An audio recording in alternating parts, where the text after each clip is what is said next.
Little Red Fox and the Wicked Uncle. Once upon a time there was a little fox cub. He had no mother and no father, and he was all alone in the wide world of Thorpe Wood. Mrs. Badger found the baby fox crying in a gorse bush one evening. She heard a little sob and then a whimper, so she stopped. "Here's a babe in the wood," said she. She put her basket and umbrella on a stone. She pushed aside the yellow gorse flowers and peered at the little fox. He had bright gold eyes which sparkled in the darkness, and a turned-up nose, and a thick brush of a tail with a white tip. But his red fur was bedraggled and dirty. "Why don't you go home to your mammy, little red fox?" she asked kindly. "I've got no mammy. I've got no home. I've got nothing," wailed the small animal, and 2 fat tears rolled down his snub nose and dropped with a splash on the ground. Mrs. Badger was upset. She thought of her own happy family. "I've got 2 children of my own," she murmured. "I could make room for another, but a fox, a bad little fox, I'm not sure what Mr. Badger would say." The little fox looked at her with his golden eyes. "I've had no dinner," he said. "Will you be good?" asked Mrs. Badger. And he nodded. "Then I'll try you. Come along with me," said Mrs. Badger, and picking up her basket and umbrella, she turned away. The little red fox dried his eyes on his tail and ran after her. That was how the little red fox came to live in the Badger's house in Thorpe Wood, among the rocks and ferns and trees. Mr. and Mrs. Badger had a nice old house, hidden in the earth, with ferns hanging by the door and ivy creeping over the doorposts. There was a stream not far away, and a garden where Mr. Badger grew his herbs and vegetables, his pig nuts and thyme. As Mrs. Badger and the little red fox came near, the door was thrown wide open, and Mr. Badger came out.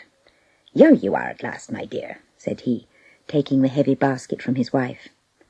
"Who's that little feller following after you?" he continued, staring at the cub. "A babe in the wood I found," said Mrs. Badger. "Had the robins covered him up?" asked Mr. Badger, surprised. "No, he was in a gorse bush, and I want to adopt him," said Mrs. Badger firmly. "You know best, my dear," said Mr. Badger slowly. "You know what foxes are." "He's different," said Mrs. Badger, shaking her head to silence her husband. "He's a good little fox. I can tell by the shape of his nose." "You know best," said Mr. Badger again, "but he's dirty." "He'll wash. He won't melt in water," said Mrs. Badger. "Here's a new brother for you," said Mrs. Badger to her 2 children, who were staring at the wild little animal. She led the fox indoors and took him to her children. "Come along, Bonnie and Bill. Make room for the red fox to sit down. He's come to live with us. His name is Rufus." Bonnie frowned and Bill blinked, but they made room on the seat, and the small fox squeezed between them. There was a strong foxy smell, and they did not like it. Mrs. Badger put bowls of hot bread and milk on the table, and they gulped it down hungrily. The little red fox ate as if he would never have enough. "It's bath night," said Mrs. Badger, and the fox looked startled. He wondered what a bath was. Mr. Badger carried in the tub and poured warm water ready. First Bonnie was dipped in it and dried with a big towel. Then Bill had a quick bath. Finally came the turn of the dirty little fox, and Mr. Badger rubbed him. He soaped him and scoured him till the tears came to the eyes of the little red fox. "I don't like this," he sobbed, as Mr. Badger pummeled him with his heavy paws. Mrs. Badger poured a bucket of cold water over him, so that he caught his breath and struggled to get away. When a dripping little miserable fox sat howling dismally, Mrs. Badger said, "There, he's clean, father. Lift him out." The little fox scrambled out by himself, upset the tub, and dashed for the door. Mr. Badger caught him, and Mrs. Badger dried him before the fire. As she rubbed, she sang a merry little song. "Rub-a-dub-dub, 3 babes in the tub, Bonnie and Bill and the little red fox, all of 'em clean from their heads to their socks, all of 'em ready to sleep in the rocks, where nobody never can find 'em." Mr. Badger played a wheaten whistle, and Little Bill and Bonnie rapped on the table with wooden spoons. The little fox was so interested he forgot to cry, and soon he joined in the ditty, shouting, "When nobody never can find 'em." Mrs. Badger sprinkled some lavender water over him from a watering can, and brushed his hair till it shone red gold. "Nobody would know you," said she. "The huntsman won't hunt you, the dogs won't chase you. You are safe from enemies, for we have changed your scent." She made up a third little bed, and the three ran into the tiny stone bedroom cut out of the rocks, with one small green window looking towards the sunrise, and another looking towards the sunset. The little fox leapt about, rolled over the beds, and peeped from a window at the moon. "The moon's my friend. I knows her," said he, waving a paw. "He knows the moon," whispered Bonnie to Bill. "Sleep well, Rufus," said Mrs. Badger as she tucked him up. "We will take care of you." "I takes care of myself," said the little red fox. That night, while the animals slept, Mrs. Badger took a piece of blue cloth from her sewing drawer and made a small coat for the little red fox. "He'll be smart in this," said she, as she sewed on the buttons and put a clean handkerchief in the pocket. "He's smart enough already," said Mr. Badger, puffing at his pipe. "You mustn't spoil that youngster. Bad foxes get put in boxes." Mrs. Badger peeped in the bedroom, and there was the little fox trying to squeeze through the narrow window. "What's the matter, Rufus?" she asked, and she grabbed him by the tail. "Only going to sing to the moon," said he. "Good foxes go to sleep. Only naughty foxes sing to the moon," said Mrs. Badger. The little fox winked his sparkling eyes and got back to bed, and he went to sleep like a lamb. The next day he awoke early. He stared at his patchwork quilt, and he peeped at the two beds where the little badgers lay. Up he leapt and tickled their toes. Get up, the sun's dancing," he cried. Out they all ran to send kisses to the dancing sun, and then they washed their faces in the stream and dried them on dock leaves. They nibbled a few blades of grass, which is good for all animals. "Come along quick," called Mrs. Badger. "Porridge and cream and honeycomb from the wild bee's nest." Before they sat down, Mrs. Badger brought out the blue jacket and helped the little fox to get his arms into it. The others watched. They wore pink coats, which went well with their striped noses. The little fox stroked the blue coat and put his paws in the pocket, but he said nothing. "Don't you like it?" asked Mrs. Badger, disappointed. He nodded and made a ball of the handkerchief. "When little badgers get a present, they say something," said Mrs. Badger. "What?" asked the little fox. "Thank you," shouted the two little badgers. The little red fox suddenly threw his arms about Mrs. Badger. "I'd rather have a red, green, blue, violet, dandelion, yellow coat, thank you," said he. "You want the rainbow," said Mrs. Badger faintly. They ate their breakfasts, but the little fox gobbled all and cried, "More, more!" "Please?" said Mrs. Badger. "Please, lots and lots," said the little fox. Mr. Badger came in to breakfast. He brought news, but he waited till the three had gone out to play before he spoke. "There's a great fox roaming in the woods. He's a bad one. He tried to rob the hen roost last night. He's this little chap's uncle." "A wicked uncle for a babe in the wood," said Mrs. Badger. "He may try to get the little fox," continued Mr. Badger. Mrs. Badger looked out at the three small animals playing leapfrog and rolling over in furry balls. She beckoned to the little red fox, and he danced lightly on his toes. "Rufus, beware! There's danger in the woods," said she, solemnly wagging her paw. The little red fox laughed. "I likes danger, it tastes good," said he, and away he pranced. The little red fox was now one of the family. He played with the two badgers, who thought he was the cleverest brother come to share their home. He could creep like a shadow while they tumbled about. He leapt over walls, while they had to trot round. They went everywhere together, but the little red fox was the leader. They paddled in the stream, but he caught the fish by the tails. They talked to the water rats, but he tickled their noses with a straw. They gazed at the swan, but he waded out in the river to touch the beautiful feathers. "Keep away," hissed the swan, striking him with her beak. "I am no friend of foxes." "Why does she do that?" asked the injured little fox, hurrying back to the shore. "I wouldn't hurt her." "Swans are princesses in disguise," said Bonnie. "Swans can tell fairy tales if they like you," said Bill. "I should like to be friends with her," sighed the little fox, as he watched the ruffled bird sail proudly away. Mr. Badger lent the little fox his wheelbarrow, and they all went gardening. Then the little red fox had a plan. "We'll make a grotto for the swan," said he to his two companions. They dug up ferns in the wood and planted them by the stream. They made a pool with the water falling down the rocks and the ferns hanging over. It was a lovely home for the swan. In bed that night, the little red fox lay thinking of the snow-white swan. Would she come to the pool they had made? There were forget-me-nots and heart-stung ferns and rushes growing near. "I will creep out softly and look," thought he. "I wish I had a crown for her." He slipped on his coat and whispered to Bonnie to come with him. She was quieter than Bill.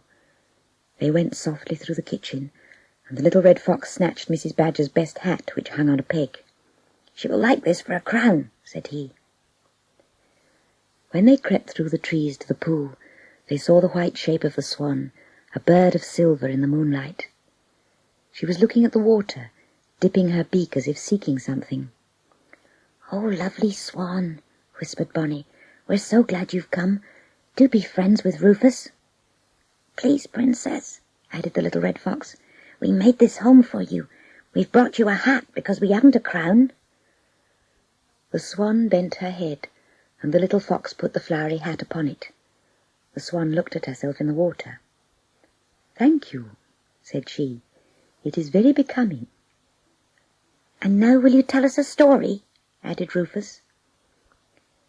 So the swan graciously began her famous tale. Once there was a little princess who lived in a castle. One day she leaned over the moat to see herself in the water. Her silver crown fell in, but a lovely swan caught it as it went deep down and brought it back to her. So the king gave a little crown to the swan, and he wore it all his life. He was my great-grandfather. Now the crown is lost, and I am always looking for it is a magic crown. "Is it in the water?" asked little Bonnie, and she began to hunt among the ferns and rushes. But the little red fox, who sat quietly listening to that fluting voice, now gave a shiver. He smelled a queer scent which made his heart beat loudly. He turned and saw a pair of wicked eyes looking from the bushes at the snow-white swan. It was a great fox with sharp teeth and a long nose. The little red fox shook with fear, but he bravely ran towards this fierce animal. "Oh, good evening, Uncle Fox," cried he in a loud voice to warn the swan. "I hope you are well, Uncle Fox." The fox gave a growl of anger and sprang at the swan, but the little red fox who was in the way received the blow and fell over. The swan flapped her wings and slowly flew out of danger, while the little Bonnie tumbled in the stream. "What do you mean by making me lose my supper?" cried the big fox crossly, and he cuffed the little fox and shook him till his teeth rattled and his coat was torn. "Now you shall come with me. I wanted to catch you," continued the angry fox, and he dragged Rufus through the woods. After a time he sang in a fusty, rusty voice, a song which made the little red fox quake. "Yo-ho, yo-ho, yo-ho, I've got a little fox, I'll keep him in a box and lock him with a key. I'll fasten him with wire, I'll roast him on the fire and eat him for my tea." "Oh, Uncle Fox, you wouldn't do that, would you?" begged the little red fox, as he panted and struggled among the briars through which his wicked uncle pulled him. "Wouldn't I? You'll see," grunted the fox. They reached a tumble-down hut, hidden in a grove of nettles.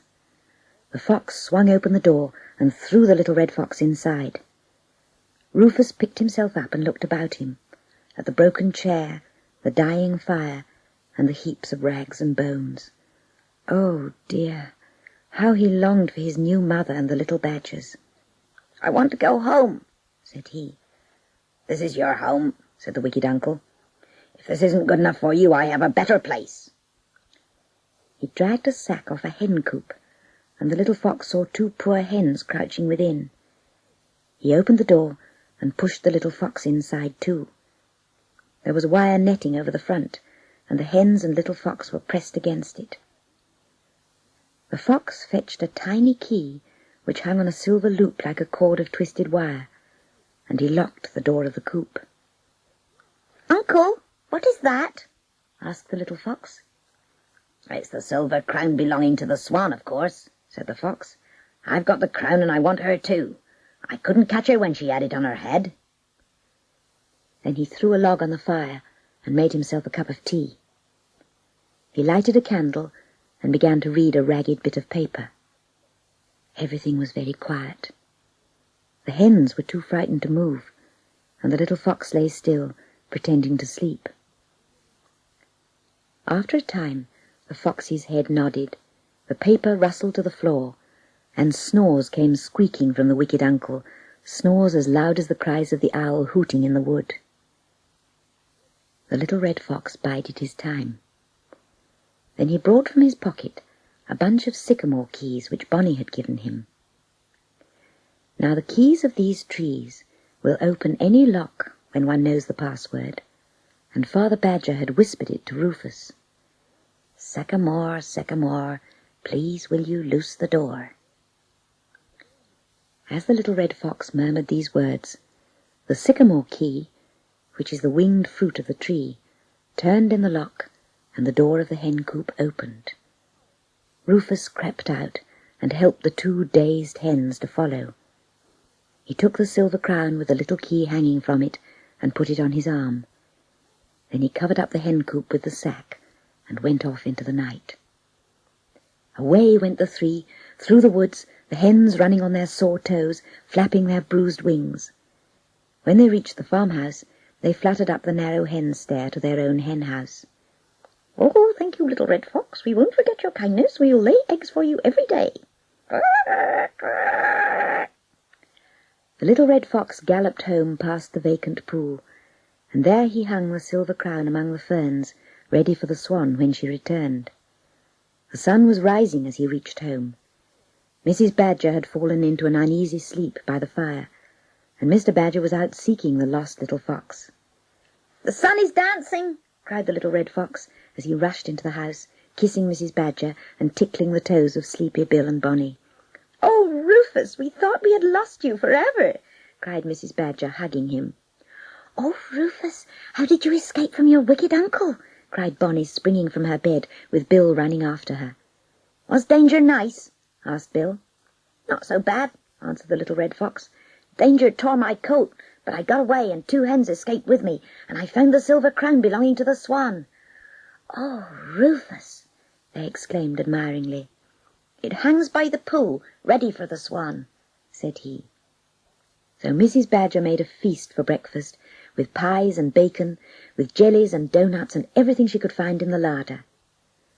When Mr. Badger came home, weary with his search, there they all sat, laughing and singing the song of the wicked uncle, which Rufus was teaching them. "Yo-ho, yo-ho, yo-ho! I've got a little fox, I'll keep him in a box and lock him with a key. I'll fasten him with wire, I'll roast him on the fire and eat him for my tea." Mr. Badger looked at the turned-up nose of the little red fox. "You are right, my dear," said he to his wife. As for the wicked uncle, he never noticed that the hen coop was empty till the next morning, when he went to cook the hens for breakfast and to make the little red fox do all the work. "I'll catch you the next time," he cried, and he shook his hairy fist and danced with rage. Little Red Fox and the Unicorn. Mrs. Badger was very busy making hot-cross buns. The 2 little badgers and the little red fox danced round the table singing, hot cross buns, 1 a penny, 2 a penny, hot cross buns. If you don't like them, give them to your sons. If you don't like them, give them to your daughter." "Quiet!" cried Mrs. Badger, waving her flowery paws. "Quiet! I can't think with that noise. Did I put in the barm or not?" "No, you didn't, Mother," said Bill Badger. It's on the hob warming. You told me to put it there. Mrs. Badger took the mug of foaming yeast from the hob and poured it into the flour. "Oh, dear, you mither me," said she. "I think you children must go out. Go and play in the woods. Don't go too far from the path, and keep a look-out for the big fox or any strange animal." "We'll look out for bears and tigers," laughed the two little badgers. "I don't care if I do meet a bear," said the little fox, turning a somersault and nearly upsetting poor Mrs. Badger's bowl of dough. "Out you go! Away you go!" she cried, waving her paws again, and she shut the door and sighed with relief. The three small animals ran across the field into the wood. There they each cut a stick from a hazel grove to keep away any wild enemies. They ran along the grassy path that went through the wood, all among the ferns and primroses, and Bonnie threw away her hazel stick to pick flowers. "I shall take these home for Mother," said she. "Boo, I shall find something better than primroses," said Bill Badger. He snuffled and ruffled and dug into the ground. He unearthed some delicious little roots called pignuts, and then he found some mushrooms growing in an open glade. They were umbrella mushrooms, which badgers like, and they resemble half-closed umbrellas. The little red fox took no notice. He went on by himself, down one glade and up another, with the warm sun shining on his red coat, so that it looked as if it were on fire. He was looking for something special for Mammy Badger. Then he saw a hollow tree, with bees coming out of a hole in the trunk. "Where there's bees, there's honey," said he. "A bit early, but I think I shall get some." He took a large stone to the foot of the tree and stood on it, stretching up to the hole. He put in his paw and scooped out a piece of honeycomb, half filled with the first honey of the year. "Oh, oh," he said to himself as he took a lick and a bite. "This is better than toadstools and flowers," said the little fox. "It's as nice as hot-cross buns." He made a little bag from some leaves and put the honeycomb inside. The bees were buzzing angrily, and he could understand their language. "Zzz, little red fox, you've been a-thieving and breaking our locks. The king's in the forest, he'll make you behave, or carry you off to the moon as a slave. Zzz." "Who is the king?" asked the little red fox. The bees sang, "We cannot tell you, we mustn't speak. He's visible only to those who seek. He's been in prison a year and a day. You go and find him with no delay." Zzz. The little red fox turned away, but he couldn't find the two badgers. He called, "Cooey, cooey," and only the echo answered him, "Cooey, cooey." "I hope the king won't catch me," said the little red fox, for the forest grew darker and the trees huddled together. "I hope he's not a bear or an elephant," said the little red fox. Then he called, "Bill! Bonnie!" But the echo didn't answer him, and he felt very much alone. He leaned against a tree for a minute while he tried to find the sun. A light was shining through some trees, and he thought it was the sun, but the streak of light came nearer. He was frightened. He pressed close to the shadows and waited, ready to leap into a bush if an enemy should come. There was a snuffle and a soft crackle of leaves and grass. Then a little horse appeared, very small and bright. It was the most beautiful tiny horse the little fox had ever imagined. Its glossy coat shone with light, its eyes were ruby, and on its head it carried a twisted horn, red, black, and white, which it pushed through the leaves. Its hoofs were silver too. It shivered a moment as it stood in the glade. It was very young, and it saw the little red fox. Then it whinnied with a high, shrill cry, and that was enough for the little fox. He fled as fast as his legs would carry him. He dropped the honeycomb and ran like the wind. There was no sound of hoofs following, and he stopped and turned round when he had gone far enough for safety.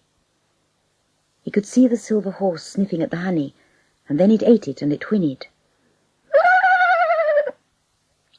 Off ran the little fox again, and he ran and ran until suddenly he found the two badgers sitting on the ground nibbling the pignuts. "Quick!" he called. "There's the king of the forest, and he will catch us. He's a little silver horse, not much bigger than me." So they all went back to the path and ran home. "Are you sure this animal had a long horn?" asked Mrs. Badger, when the little red fox told his tale of adventure. "Yes, a long horn like a spear, all sharp and twisted," said the little red fox, nodding his head. "It gave out a light like a candle." "Sounds like a unicorn," said Mr. Badger when he came in. "But it can't be, for unicorns are extinct. They are invisible and nobody can see them." "I saw one," insisted the little red fox. "He can see things we can't see," cried the little badgers. "He always spies the birds and the bees and the butterflies before us. He sees drops of dew like diamonds, and he sees speckles and sparkles, Mother Badger." "Now, no more nonsense about unicorns," said Mrs. Badger firmly. "Here, take a dose of chamomile, Rufus. It will do you good, for you must be poorly to see unicorns." "I did see a tiny one," muttered the little red fox, but he drank the chamomile and curled up to sleep on the rug. "Too much imagination," whispered Mrs. Badger. "Let him sleep it off, poor lamb." The little red fox opened one eye. "Not a lamb, a unicorn," he murmured dreamily. A few days later, the red fox and the two badgers went again to the wood to play. The little red fox taught them to play "I'm King of the Castle." Each animal climbed on a rock and sang, "I'm king of the castle, be off you naughty rascal." He kept the others at bay, pushing them back when they tried to dislodge him. Bill and Bonnie could not get on the rock, for the little red fox was nimble as a goat as he pushed them away from his castle. Suddenly the little red fox was sent spinning, and a delicate shining little horse with a twisted horn tossed him away and leapt to the rock. "I'm king of the castle," sang the animal, and the three looked in surprise. It was the unicorn himself who had come to play. He stood with his small silver hoofs firmly on the rock, and although the three pushed and shoved, they could not move him. The long horn kept them off, and he thrust it swift as a sword, never hurting them but pushing them back. At last the three gave up, and the little unicorn sprang down. "You've won," said Rufus, "but you wouldn't win if I were a lion. The lion beat the unicorn and made him lie down is a song we sing." "Yes, I've heard it too," said the unicorn scornfully, and he gave them all a little push and rolled them over again. "Are you king of the forest?" asked Rufus. "You don't look very big." "No, that's my father," said the small unicorn. "He is the king, but he was captured a year ago or more. I don't know how time runs on earth. He was taken by a man who knows enchantments, and he was shut in a cage. It's a glass cage, and people come to look at him and pay money, because they say he is extinct." "Oh dear, I am sorry," said Bonnie Badger. "I'm very lonely without him," continued the little unicorn. "I wish we had never come back to the world. My father told me how beautiful it is, but I would rather be at home." The little badgers wondered where his home was, but they were too shy to ask. "Why didn't man catch you also?" asked Rufus.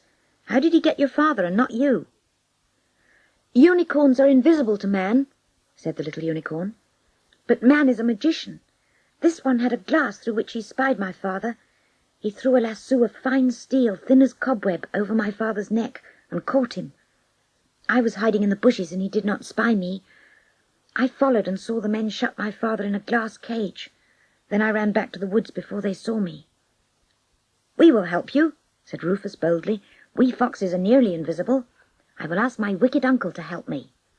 "Oh, Rufus, you wouldn't dare," cried Bonnie. "Yes, I would," cried Rufus, stamping, and he held the unicorn's ivory horn and stroked it. "We must get a key to undo the cage," said Bill Badger.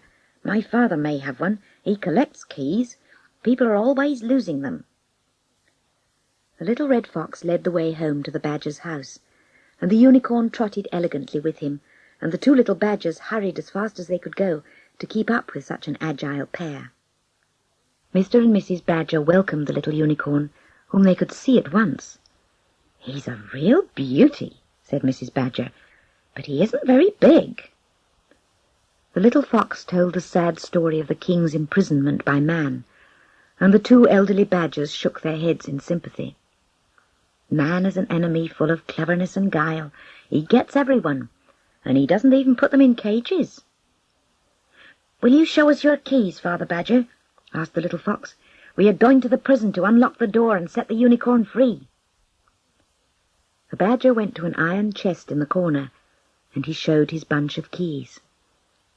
There were watch keys and door keys and cupboard keys and car keys and keys of the garden gate. Some were made of heavy iron and some of gold. They hung on a piece of wire, and the little fox borrowed them all. "Surely there will be the key we want in these," said he. "It was a strange lock with 2 keyholes," said the unicorn. "A double key? You'd best ask your wicked uncle the big fox for one of his woodland keys," said Father Badger.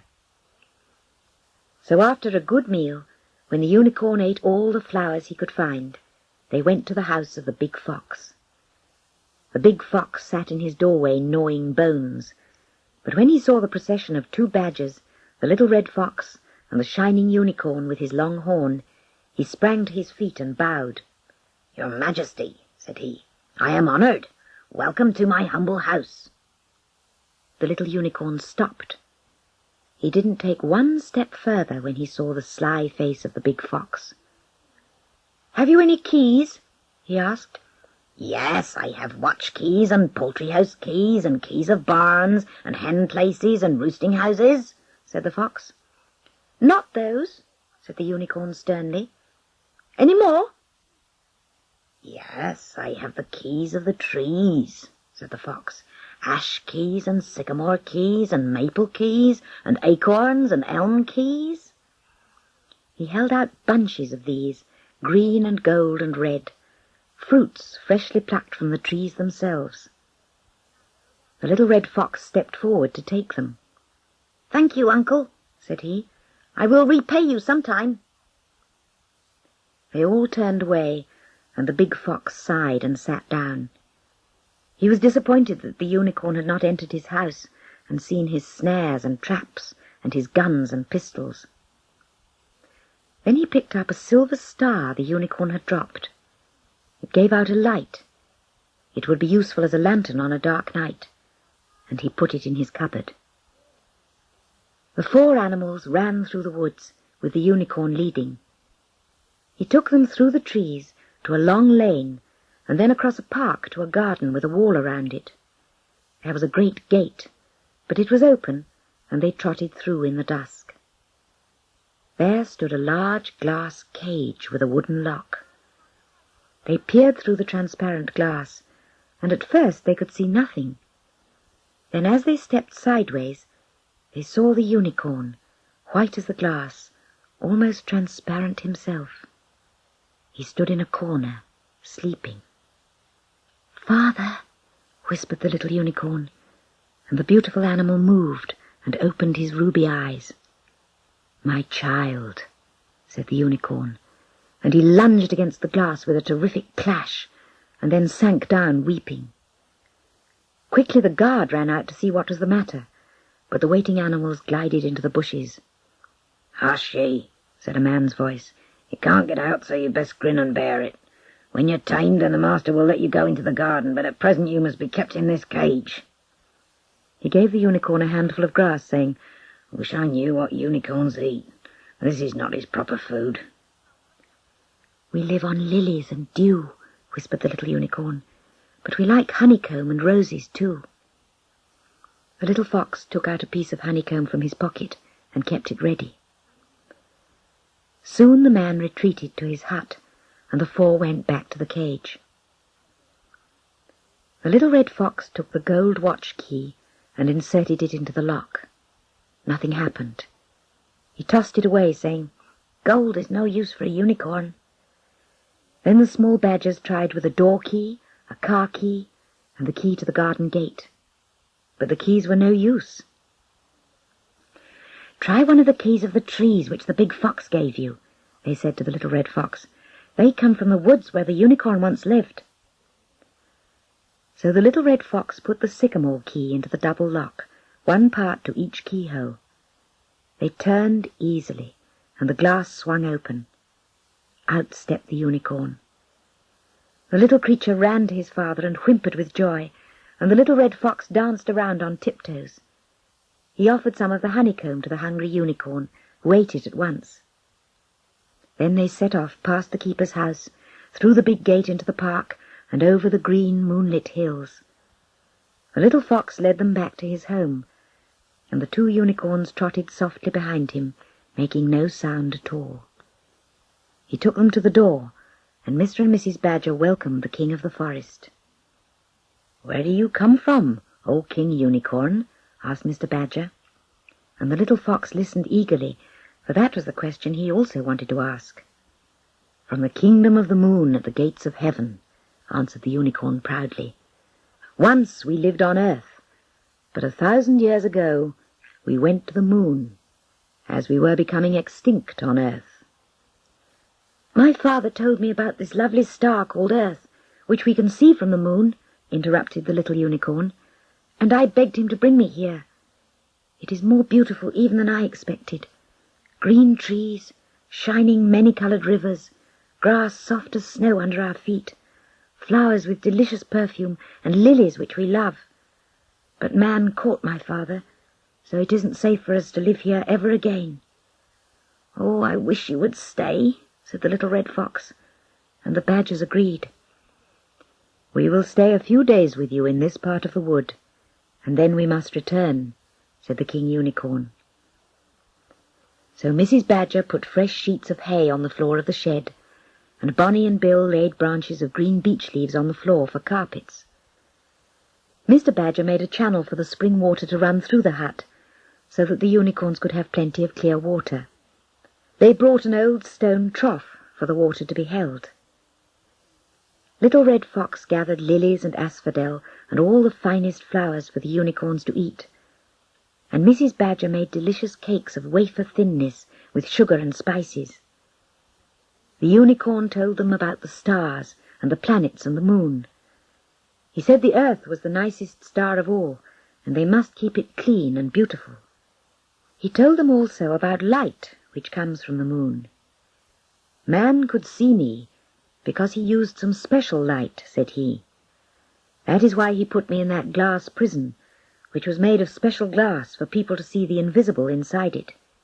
He has found one of the secrets of life." Then the unicorn showed them how he could jump high in the air, higher and higher, until he could leap up and not return. The little red fox tried to leap in the same way, but he always came tumbling down again. "No moon for you, little red fox," said the unicorn. "Luckily you are not in danger of becoming extinct." "I wish the big fox were extinct," said Rufus, rubbing his elbows. "I know he lent the sycamore keys, but he's very cruel, and he eats all the hens and rabbits." "He has done a good deed, helping us to free the king," said Mr. Badger. "I shall bake a large cake with lots of raisins and sugar in it for the big fox, and I will make a sugar-icing hen to sit on the top," promised Mrs. Badger. The little unicorn played with the 2 young badgers, hide-and-seek in the woods, seesaw on a tree trunk, and swinging on the bough of a beech tree.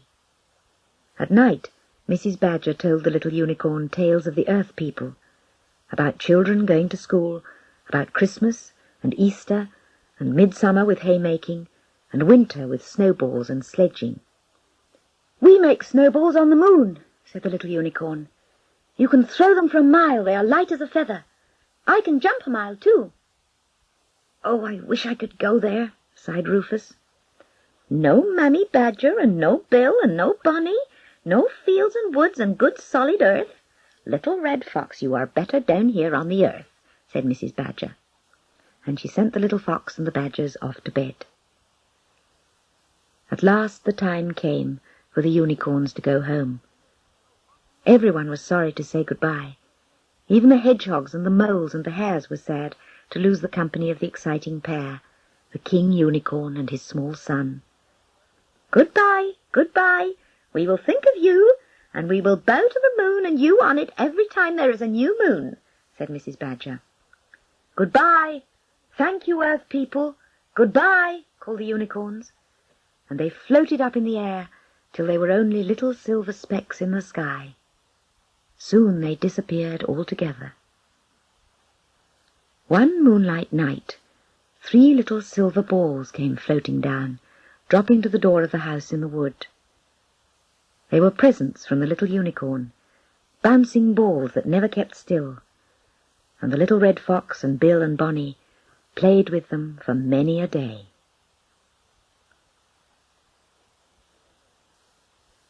Little Red Fox and Cinderella. One day the little red fox heard a strange, sweet music in the distance. He sat up and listened. He pricked his ears to catch every sound, and then he sniffed the breeze. A rollicking tune came through the woods from far away, and it set his feet dancing. He leapt on his soft toes and swirled among the ferns. Then away he pranced to tell his foster-mother, Mrs. Badger, and the two little badgers about it. Mrs. Badger was in the kitchen making herb pudding, and she had no time to go out and listen. Bonnie and Bill ran into the woods and stood there with noses raised to the wind. "It's not earth music or wind," said Bonnie. "It's not screech owls or woodpeckers," said Bill. "Maybe humans," said Bonnie. "It's not for us," said Bill. "Well, I like it," said the little red fox firmly. "I want to know about it." He danced again and swung fat little Bonnie to the tune till she was quite out of breath. "I've never danced with a fox before," she panted. "Even the ferns and quaker grasses and harebells are skipping to that music," said the little red fox. And indeed it was true. All the flowers were gently bobbing in the wind that day. "Foxgloves are wagging their paws," added Bill Badger, and he picked a foxglove for the little red fox to carry home. Mrs. Badger had finished her cooking, and she joined them. "I know what it is," said she. "I've heard it before. It's the wakes in the village, and that music is the merry-go-round." "Merry-go-round?" echoed the little red fox. "Your father sometimes goes to the wakes, after dark, when the people have gone home, of course," added Mrs. Badger. "Can we go, Mammy?" asked the little red fox. "It depends," said Mrs. Badger, "if you are a good fox. You can see it in the distance from yonder hill.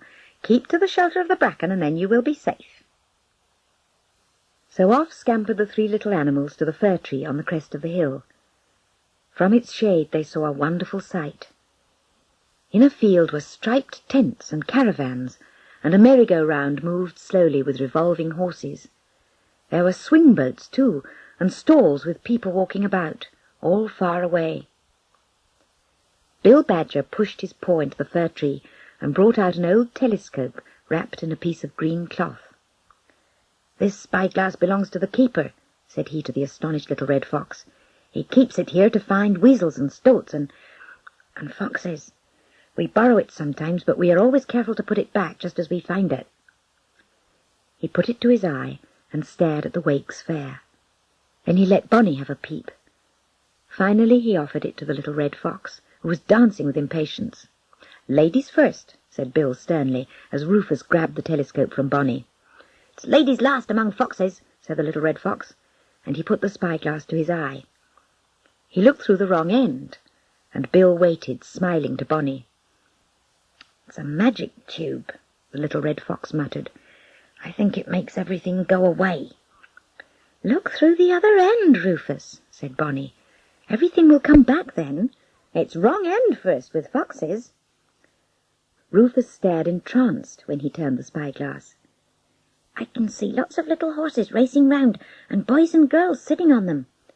I can see boats going up in the air, and then they come down. I would like to go there, I would," said he. Bill Badger wrapped up the spyglass and replaced it in the tree. They wiped away their footprints and smoothed the ferns. Then they went home. "Can we go to the wakes?" they called as they rushed up to Mr. Badger and clung to his knees. "We've seen it through the spyglass and we heard the music." "Yes, I'll take you if you're good little animals," said Mr. Badger, his eyes twinkling with kindness. "Of course we will be good," they answered, and they danced round him. Mrs. Badger insisted that they should all lie down and rest, and she put them to bed when the owls began to call. "I shan't sleep," boasted the little red fox. "Nor me," answered the two small badgers. But Mrs. Badger gave them a drink of chamomile tea, which is very soothing, and in a minute their heads nodded and they slept. When the stars told her that it was an hour before midnight, she awoke the little company and told them it was time to start, for Mr. Badger was ready. "I'm not coming," said she. "Your father will take you. Be good and behave yourselves nicely. Here are a few pennies to spend." She gave them each a few little bright stones, which the badgers call Borson pence. They are really flint chippings and arrowheads, cut long ago by ancient men and lost in the earth. The badgers find them and treasure them, for they are sharp as steel, and will cut roots and meat like knives. Then, with a badger kiss and a grunt of laughter, she fastened their jackets and said, "Goodbye." So Mr. Badger set off with his children to the wakes. The moon was shining, the stars were like lamps in the sky, and the earth had a delicious cool scent, which made the little red fox so excited he turned head over heels all the way down the path. "The moon's my friend," said he, waving a paw.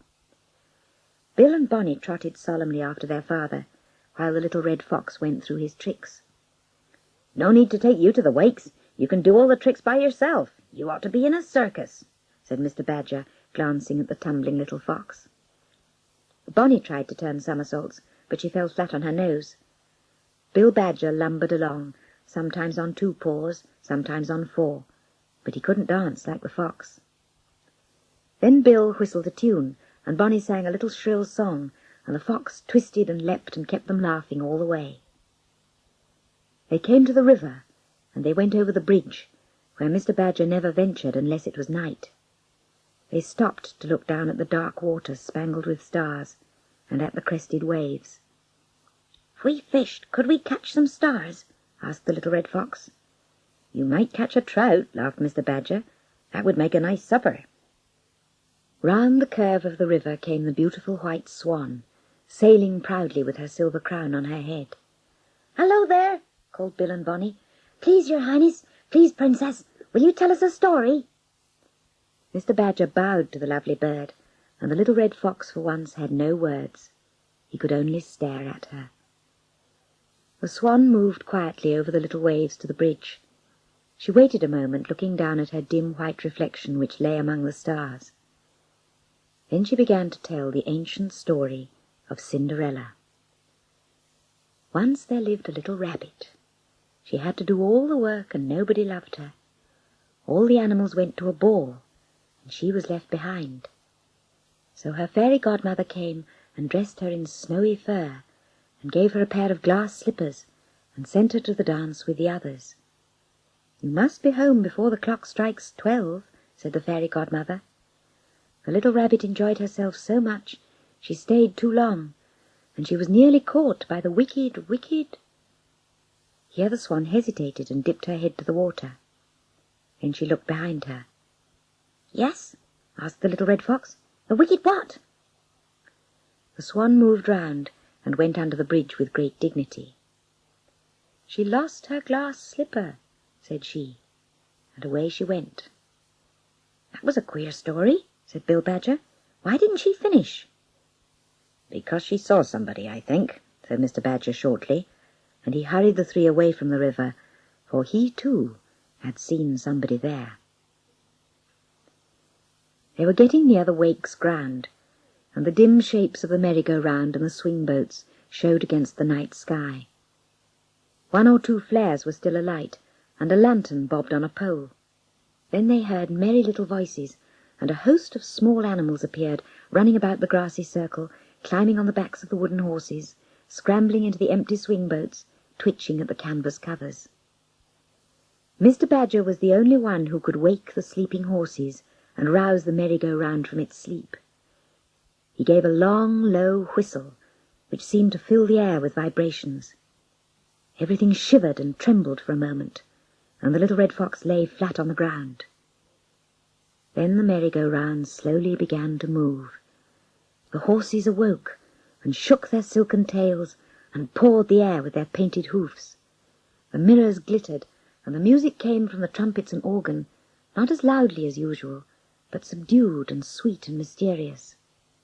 A gay little tune came down from the stars, and a sad little tune sprang up from the grass. All the music joined together and flew in the air, with the trees bending their branches to listen. Bonnie and Bill Badger walked forward and climbed on the backs of 2 horses, and the little red fox followed after them. He was surprised and rather frightened at first, and he held tightly to his horse's mane. Gee up, he whispered, and his little wooden horse whinnied and tossed its head and broke into a gallop. All round them other small animals were scrambling onto the horses' backs, and soon every horse had a rider, except one big prancing animal a little in front of Rufus and the badgers. Mr. Badger stood below, whistling softly with that same enchanting note, and the merry-go-round swung round in time to the music of the organ and trumpets and drums. The little red fox turned his head, and on the next horse sat a snow-white rabbit, the prettiest little rabbit one could imagine. The little red fox was delighted to see her, and he leaned over and stroked her horse's mane. Bill and Bonnie smiled at her too, but she didn't take any notice of them. She was watching somebody else, who was climbing into the empty saddle on the horse behind. Oh, dear me, it was the big fox from the woods. It was the wicked Uncle Fox, come to the wakes, and now riding on the merry-go-round with all the little innocent animals.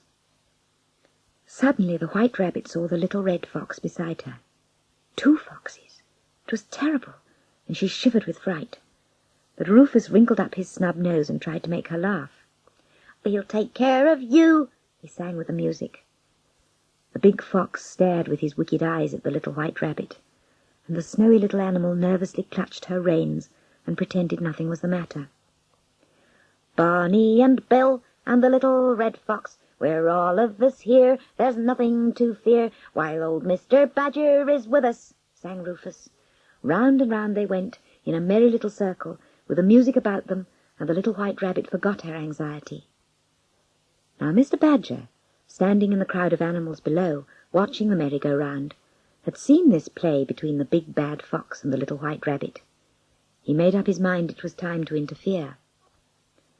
He whistled again, and now it was a badger's warning whistle, a shrill, curdling note of fear, which made the merry-go-round fly like the wind as the wooden horses galloped madly. The big fox held tightly to his horse and shut his eyes. "A hurricane," said he, and he kept his seat. The small animals tumbled off helter-skelter. They rolled down to the ground. Little Red Fox, the 2 little badgers, the white rabbit, the hedgehogs, the squirrels and hares, all fell in a heap of fur and prickles at Mr. Badger's feet. At the same moment, the village church clock struck 12. "White Rabbit," said Mr. Badger, picking up the little rabbit who was rumpled and crumpled with fright, "you'd best go home. It's midnight. Where do you live?" "In a rabbit hutch," confessed the small white rabbit. "I'm a pet rabbit. I ran away. I escaped when I heard the music, and I must go home. They'll miss me." "You be off at once. My children will take care of you. I must stay here and keep this merry-go-round turning so that the fox won't see you," said the badger kindly. The white rabbit was hunting in the grass. "I've lost my slipper. I've lost my lovely glass slipper," she moaned. "Never mind your slipper. Run along," said the badger, and he sent her off with Bill and Bonnie and the little red fox for company. So the 2 young badgers and the little red fox ran swiftly from the wake's ground with the white rabbit between them. But the big fox was so busy keeping his hold of his galloping horse, he never missed the rest of the company. All alone he rode, faster and faster under the moon.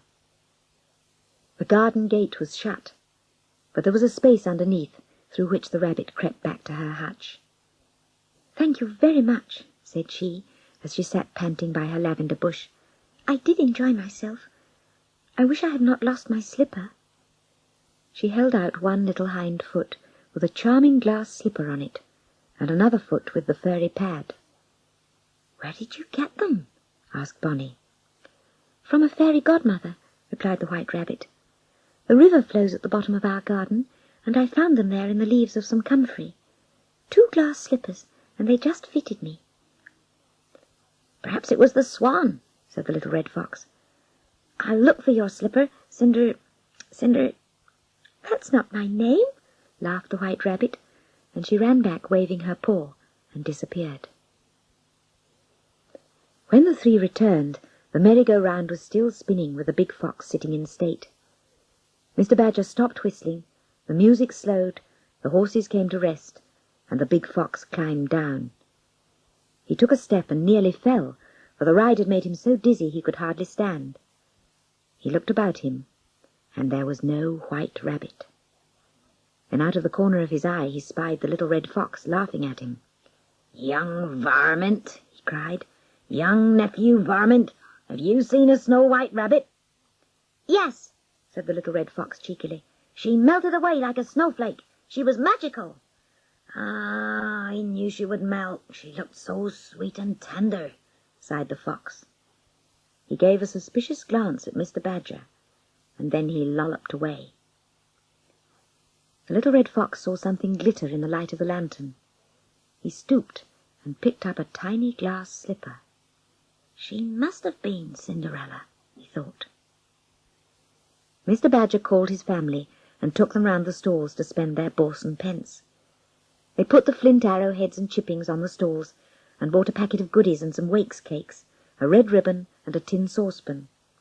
Bonnie tied the ribbon round her neck, Rufus wore the saucepan on his head, and Bill Badger bought a tin trumpet. Mr. Badger chose a bottle of liniment from the quack's stall for the pains and aches of old badgers. "We must buy something special for your mother," said Mr. Badger, and they found a little striped apron just like Mrs. Badger's own striped face. The little red fox was hunting about in the stalls, looking at beads and buns and biscuits. "Haven't you finished, Rufus?" they asked. "It's that white rabbit," said Rufus. "She had to go home in such a hurry she hadn't time to buy anything. I want to find something for her." "Let's give her a watch," said Bonnie, pointing to a string of penny tin watches.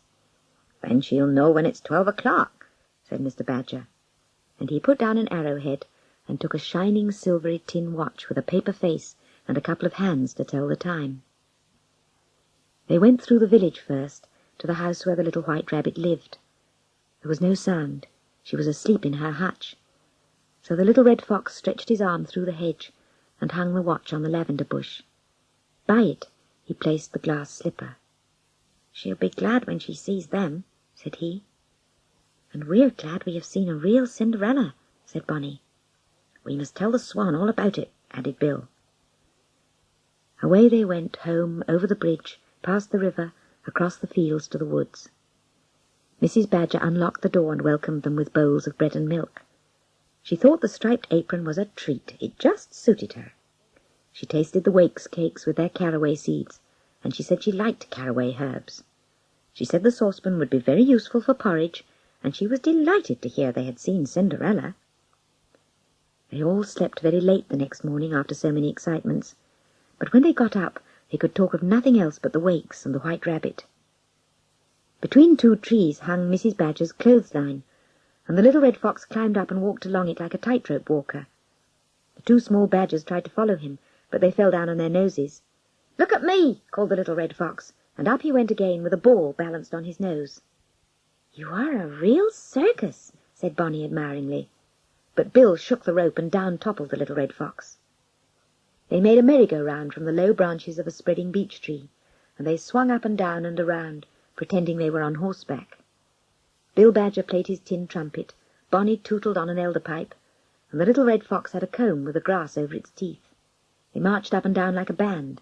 They made such a din the big fox came to peer at them, but he had to put his paws to his ears and run off. "I ought to be suppressed and made into mincemeat for supper," he muttered. "My nephew is the worst of them all. He made me lose sight of Cinderella, and I did want to dance at the ball with her in those glass slippers." "Cinderella! Cinderella! Cinderella!" called the little red fox, but only the echo answered. "Ella!